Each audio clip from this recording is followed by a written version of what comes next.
Bonjour à tous, c'est la rentrée pour la chaîne Techno et on va parler de tablettes. Mais Jérôme, j'ai un trou là-haut, on est déjà ici. Bah, c'est comme le port salut, c'est marqué dessus, enfin, c'est marqué derrière. Ah oui, on est à l'IFA. Bienvenue.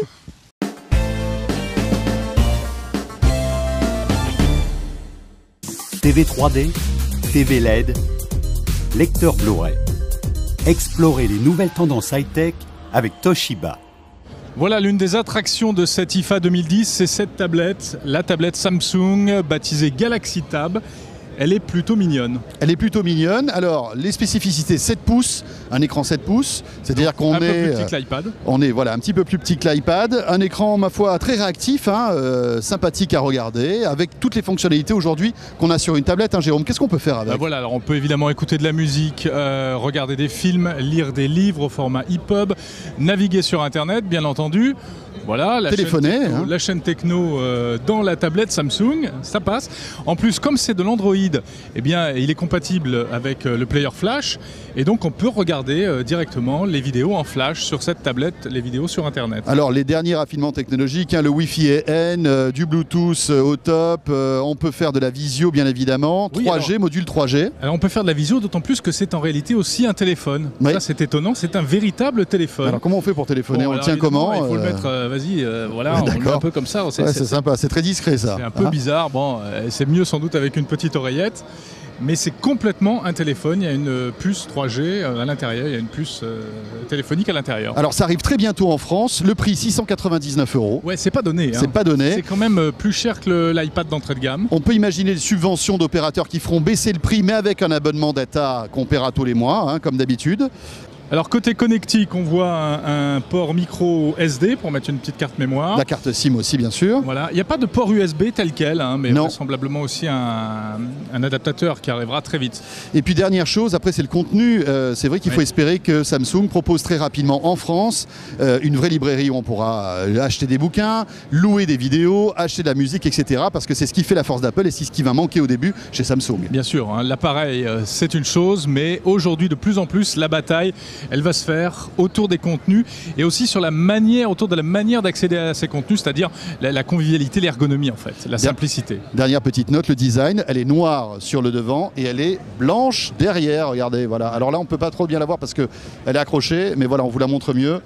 C'est plutôt joli, noir devant, blanc derrière. Très agréable à porter, voilà, donc on l'a dit, elle est beaucoup plus petite que l'iPad, elle est très compacte.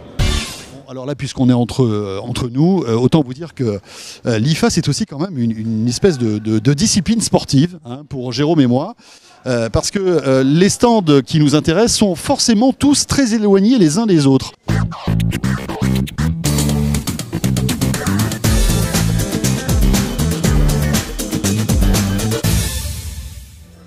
C'est vraiment la guerre des tablettes cette année à l'IFA 2010. Pour preuve, le stand Toshiba qui présente sa Folio 100, une nouvelle tablette qui s'apprête à sortir.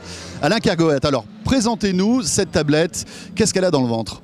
Alors cette tablette, c'est un peu le chaînon manquant avec les deux écrans, ces deux écrans aînés. La télévision bien sûr et aussi le PC. Et ce qu'elle a dans le ventre, c'est une tablette Wi-Fi 10 pouces qui permet de surfer sur Internet, de regarder des vidéos, de faire ses activités multimédia tranquillement chez soi, allongé sur son canapé par exemple. D'accord. On a une autonomie qui est largement suffisante, j'imagine. On a une autonomie d'une journée. Elle fonctionne sous Android. Elle est équipée de 16 Go de mémoire et de toute la connectique multimédia qui va bien, carte SD, connectique HDMI, USB, etc. Ce qui en fait une tablette extrêmement ouverte pour communiquer avec les autres membres de la famille, donc le PC ou la télé. Alors elle sort quand cette tablette et à quel prix? Alors elle sort dans le courant du mois d'octobre, autour des 400 €. D'accord. Alors cette tablette, c'est le premier, enfin c'est l'un des maillons d'un concept que vous lancez chez Toshiba qui s'appelle Toshiba Places. Qu'est-ce que c'est que Toshiba Places? Toshiba Places, c'est finalement une interface utilisateur, comme vous pouvez le voir sur cette tablette, que vous allez retrouver sur le PC et également sur la télévision. L'idée, c'est que pour partager des contenus, accéder à des services sur ces écrans, il ne faut pas qu'on perde l'utilisateur, il faut qu'on lui donne des points de repère qui soient similaires quel que soit l'écran. Donc on a conçu un environnement, un portail de services et une interface utilisateur que nous appelons Toshiba Place, dans lequel l'utilisateur va pouvoir mettre ses contenus, les partager avec ses autres écrans ou avec sa famille et ses amis. Donc c'est un un concept multi-écran, multi-service qui s'adapte à la tablette bien sûr, mais aussi au PC et à la télévision connectée. Donc un exemple, j'ai des photos sur ma tablette, je vais pouvoir les envoyer très facilement sur mon écran. Absolument, vous voyez, vous avez des photos que vous avez mis par exemple sur Flickr. Voilà, il va charger les photos et vous allez pouvoir très facilement les envoyer à quelqu'un d'autre sur un autre écran ou à vous-même sur un autre écran. Vous pourrez y accéder sur tous vos écrans.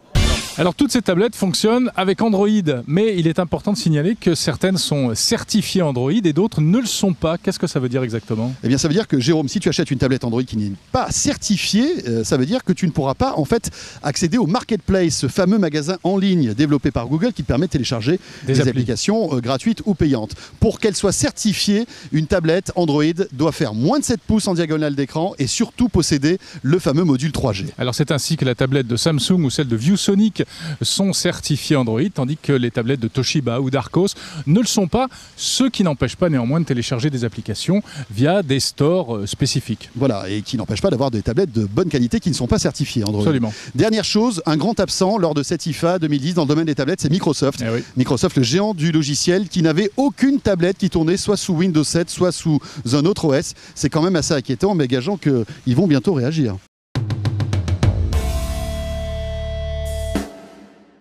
TV 3D, TV LED, lecteur Blu-ray. Explorez les nouvelles tendances high-tech avec Toshiba.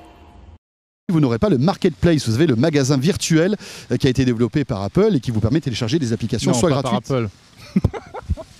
Eh bien ça veut dire que Google a certifié certaines tablettes qui, si elle fait moins de 7 pouces, Mais non.